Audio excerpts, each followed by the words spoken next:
Traveling Southeast Asia for 6 months sounds like a dream, but how much does it actually cost? Today, I'll break down exactly how we're budgeting our trip, what I'm spending per day on food, accommodation, transport, and activities, plus some tips to make your money stretch as far as possible. I'll be sharing roughly how much I'll be spending per country and then breaking it down into daily budgets, food, accommodation, transport, activities per day and per country. This will be my personal budget tracker for the trip, kind of like a guiding sheet to keep us on track of our spendings. So as you can see in this spreadsheet, I've got a couple of tables. The first one is a daily budget breakdown for 2 people. This is just a rough amount per category for the 2 of us. But actually down here, I've got this table, which is a rough budget per country.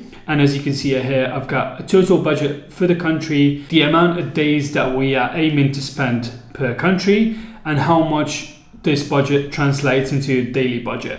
On the second table here on the right hand side, this is where I break down the budget per category and per day. So for Thailand, this is again a rough estimation of how much we want to be spending per each category. Things might change a little bit, but it's just for us to kind of have a guidance and know how much we want to be spending per each section and also per each country. So I don't want to be going through it into details, but just for you to see. So for example, for Thailand, we have a total daily budget of 41 euros, which I've broken down into 5 categories here. First one is accommodation. So we are aiming for like around 14 euros. Then we have food, around 11 euros a day. This again might vary. So if sometime we spend slightly more in accommodation, we might be able to compensate from the food category or the transport, because not every day we're going to be traveling. So this is again just to kind of guide us through daily spendings. So as I was saying, accommodation, we were aiming for 40 euros a night. This is per person. So obviously for 2 people will be around 30 euros. And then we have 11 euros for food, around 7 euros for transport, and also 7 euros for activities. And then a rough budget for like little things that might come up, like eSIM or travel insurance. So here is a daily budget, but for the travel insurance, we'll probably be paying monthly. But then if we break down the cost of the travel insurance, this will translate into 2 euros, 3 euros per day. And then the same thing for the other countries. The only thing is that for Laos and Cambodia, as we're going to be staying less than a month, so around like 15 days in each country, the budget is slightly higher, but that doesn't mean that we'll be spending the exact amount per country. To track our expenses, I'll be using the Travel Spend app. It's super useful for logging daily costs, seeing breakdowns per countries, and also staying on budget. Okay, so as you can see, the app is pretty straightforward. Once you enter the app, you can enter the destination. So let's add Thailand, and then you can select the dates of your trip. For the sake of showing you how it works, I'm gonna choose October the 1st as the start of the date, and then the end of October, continue, and then you can select the currency, so whether that is euros, dollars, pounds, depending where you're based. And also you have 2 options. You can either use the total budget, and it breaks it down as well as a daily budget, or vice versa. You can also add your daily budget, and this will give you an estimated of the total budget. So let's go with the daily budget as 40 euros. Continue. So once you've created your destination, obviously you have the option to subscribe if you want. I'm gonna skip this bit for now, and let's add our first expenses. Let's go for accommodation, and I'm gonna add 60 euros. That basically starts from the 1st of October. And then, as you can see, next to it, you have the option to spread the cost across different days. So if you click on it, we can select multiple dates. So I'll select the 4th as an example, and this will automatically spread that cost across 4 days. So as you can see here, our daily cost is €1.94. And you can click on it, so you can have different options so you can choose from. And then you can see the total here that the accommodation is 15 euros.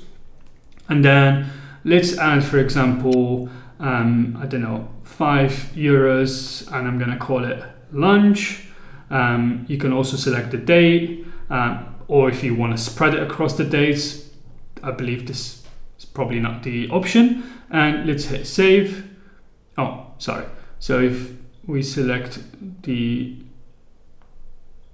October, save, and you can see that you have the insight and the trend, how much you spend in per category.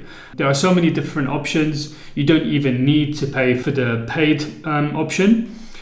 So we have activities, we have restaurants, shopping, transportation, different options that you have. The only thing with the free version is that you can only have one ongoing trip. So at the moment I have a current trip, which is Thailand. I cannot add another trip. So if I select, for example, Laos, continue, select the dates. Let's do this time from the 1st of November until the end of November. Continue with the currency, and let's say this time I'm gonna go for 800. Once I hit save, I can only add expenses on this current trip. And as you can see, Thailand is already grayed out. So if I want to go and click on it, it just says like you have to sign up for the premium version in order to be able to add expenses there. So it is useful, the free version anyway, as I believe you'll just be adding your expenses on the go. But you have the option for the premium version as well if needed. I've also done some research, and I could find 2 codes that give you 50% discount on the yearly plan. Just let me know in the comments if you need them, and I'll be happy to share them with you. In any case, everything will be coming out from our joint account, but we'll also be using Splitwise just to keep things simple. 6 months is a long time to be on the road, and most people make the same mistake: overpacking. Obviously, each to their own, as everyone has their own personal preferences, but for the countries we're visiting and the type of travel we'll be doing, traveling light is the way to go. I'm going with a 40-litre backpack, which I actually have one here. It's big enough and you can fit so much in it.